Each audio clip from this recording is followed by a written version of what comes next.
I got the trunk buttoned up pretty much the way I want it. Now, where the self-tappers are, or they're actually in a different spot. Where the spot welds are, that's where the old holes were, where the self-tappers used to be when I first put it in temporarily. So it added a lot more structure. And then, of course, the braces that are going across, I self-tapped into those. But it's a huge difference. And I still have to put the fuel cell in, and I still have to put the battery in the battery box back there.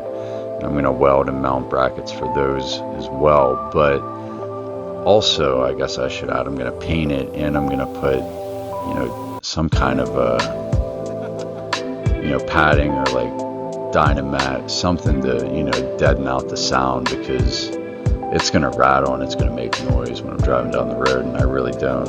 I got to do something about it. Plus, it'll just, add some insulation to the car, but that'll all come later down the road.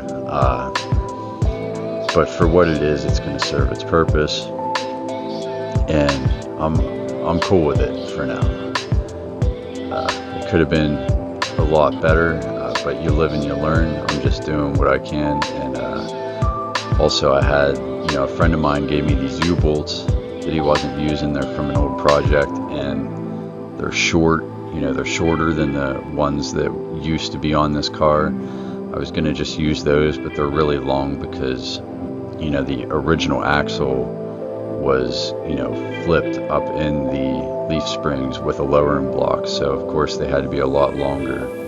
And instead of using those like I was going to and having to cut them down, I figured I would just utilize these and refurbish them.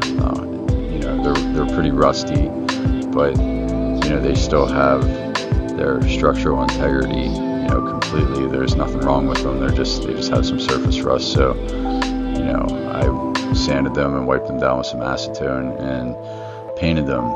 Put 3 coats on them, I believe. Maybe 2. I don't even remember. But it was just a little project to do today, just so I could update you guys on what's going on. This project, slowed down a little bit in the past 2 weeks because life happened, and then we had 4th of July weekend and all that. So I haven't been, in the garage as much, and I had to get back to some other work to make money to do this project.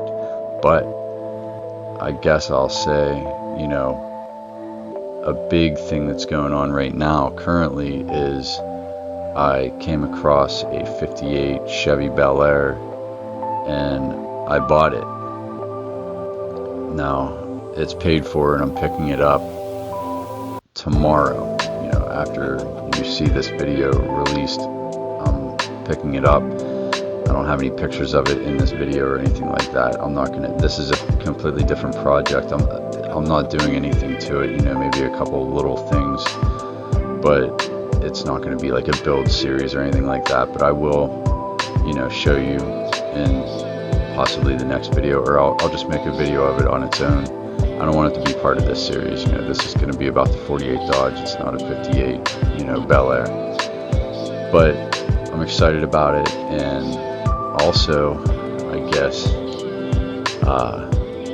as promised, I'm gonna put a few pictures of the engine at the end of this video coming up right about now.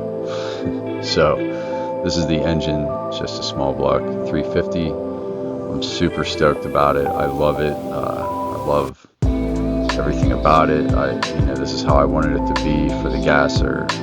It was built by Rick and Ricky Eberhardt, and I'm very proud of it.